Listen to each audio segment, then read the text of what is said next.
திரும்பிக் கூட பார்க்காத திமுக. ராகுல் அவ்வளவு பேசியும் வேலைக்காகல. கலக்கத்தில் காங்கிரஸ்.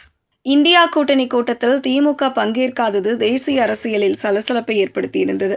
இதையடுத்து தற்போது இந்தியா கூட்டணியின் முக்கியமான கடிதத்தில் திமுக கையெழுத்து போடாமல் தவிர்த்து வருகிறது. இந்த கூட்டணிக்குள் விவாதங்களையும் காங்கிரசுக்கு பின்னடைவையும் உருவாக்கியிருக்கிறது.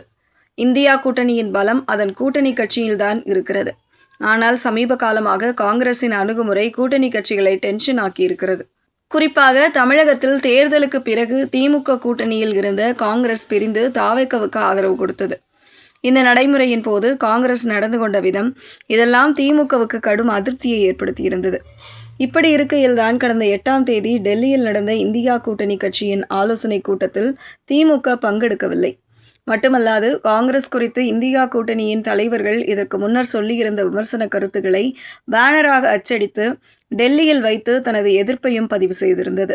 இப்படி முட்டல் மோதலாக இருந்த நேரத்தில்தான் மக்களவை எதிர்க்கட்சி தலைவரும் காங்கிரஸ் தலைவர்களில் ஒருவருமான ராகுல் காந்திக்கு திமுக தலைவர் மு.க.ஸ்டாலின் பிறந்த நாள் வாழ்த்து தெரிவித்திருந்தார்.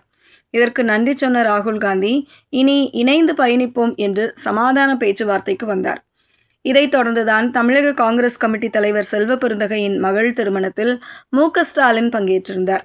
சரி, எப்படியோ பஞ்சாயத்து முடிந்துவிட்டது, இனி வழக்கமான அரசியல் பணிகளை தீவிரப்படுத்தலாம் என்று காங்கிரஸ் திட்டமிட்டு பணிகளை தொடங்கியது.